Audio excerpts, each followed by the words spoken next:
Straight up, 12 o'clock here, KMRE. Back again. My name's Trevor Collins, and I host the Local Jam Friday nights. And if you're tuning in looking for your favorite Sunday shows, well, you'll be hearing those after 7 p.m. when we jump back to regular broadcasting. Right now, we are celebrating KMRE and everything community-powered radio with our pledge drive, our first ever pledge drive.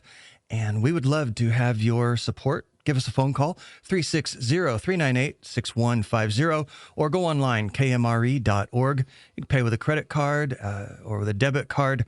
And if you donate today, today being the last day, you'd have your name entered into a drawing for a prize bin from one of our local supporters, like Boundary Bay Brewery.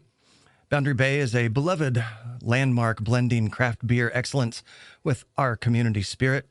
Nestled in a historic brick building, it exudes warmth and character, inviting patrons to savor handcrafted brews in a cozy atmosphere. From hoppy IPAs to smooth stouts, their diverse selection caters to every palate.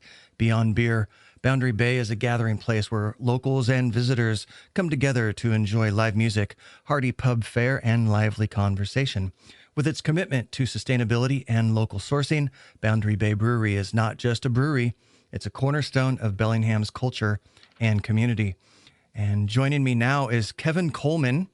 Kevin Coleman is involved with Seafeast, excuse me. Yes, I say feast, not fest, at least 20 times a day. Seafeast. Seafeast. Tell me a little bit about Seafeast. What is that? Well, Seafeast is an annual event at Wantage Park and the Fisherman's Pavilion. Happens October 5th and 6th, 2024 of this year, Saturday and Sunday. And what we do is we celebrate our maritime history and culture. What I tell everybody, there's a place for everyone. And we celebrate that not only with our maritime history, but also learning about your fishermen, the maritime history prior to us coming aboard in our native cultures, and celebrating them and what they continue to bring to our community and how we lean into them and learn their ways as well. And then we also celebrate our industries and what they bring to the table, because we have a lot of great things that are happening here in Bellingham. And most people don't realize that it's between us and Everett that have the deepest ports in Washington State. So that's a cool thing to celebrate. So October 5th and 6th, does that mean lots of seafood to be sampling? Yes, lots of delicious food from the depths? Well, absolutely. We typically have around 14 to 16 food vendors. A good portion of them have seafood products. And then we also have Dockside Market that happens the first and third Saturday of every month. And they will be at Dockside will be at Seafeast that October 5th. And that's where you can actually pick up local seafood from our local fishermen in the area. A lot of them fish in Alaska. Some of them fish along the coast here. And we work with them. And so we celebrate them. You can buy seafood. You can eat seafood. You can also take some classes at the boathouse with our Keep It Simple Seafood classes, which we call KISS. And we also do live demos at Dockside the third Saturday of every month. Is there maybe music involved, performance as well? Yes. 2 days of music, great beer garden, huge beer garden. This year, we are going to be bringing on some different things like an arcade and a pinball arcade, as well as a Lego PlayStation for kids.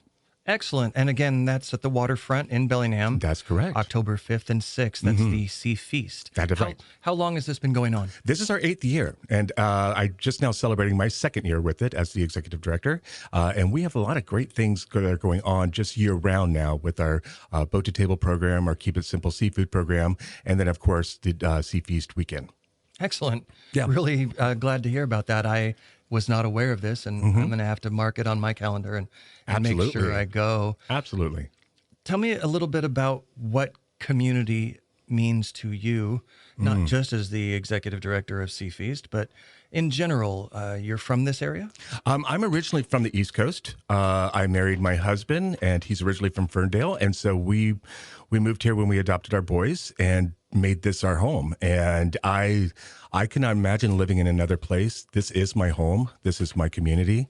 This is where I thrive. I'm grateful to be in a place where I can collaborate with a lot of amazing businesses, nonprofits, organizations, amazing humans to make beautiful things happen, not only on the waterfront, but also through other nonprofits and other organizations that we can make our community thrive. And that's, to me, that's what community is all about, is working together for a common goal. Right. Local music, local music, local communications. restaurants, local business. I mean, it's all about supporting local, and I'm a big advocate for supporting local. Yes, absolutely. Yeah. Well, thank you once again for being here. And I understand you are also a bit of a radio DJ, and you might even have a show here at KMRE. I don't mind plugging that. Sure. I actually am a co-host for Love Your Waterfront on KMRE 88.3 Community Powered Radio. My co-host is Dan Tucker, and I work with Paul Meyer and Susan. We all work together to create a program 2 times a month, the first and third Thursday at 5:30 p.m. And it's a 30-minute segment where we talk all about the waterfront, things that are happening, things that may continue to happen, and also all the wonderful things that are happening, and not only on the waterfront, that steer people to the waterfront. Excellent. And when is this show on? The show is on the first and third Thursday at 5:30 p.m. Right here at KMRE. Right here at KMRE. And I really want to tell people that community radio is a huge way to make a difference and a huge way to get local information to our immediate community, because people need to be informed, they need to be educated, and they need to know what's happening and not have second guesses of what's happening. So I'm a big supporter of KMRE and why people should be part of it. So please pledge. It's really, really important. Thank you very much. And thank you for being a guest on the KMRE's first ever Pledge Drive. It's my pleasure. Coming up next is going to be Geraldine Heil of Pass the Hat, so be sure to stay tuned. Before we get back to our music programming, we also want to remind you to call in now, 360-398-6150. Donate what you can. Any amount helps support local, all-volunteer community radio.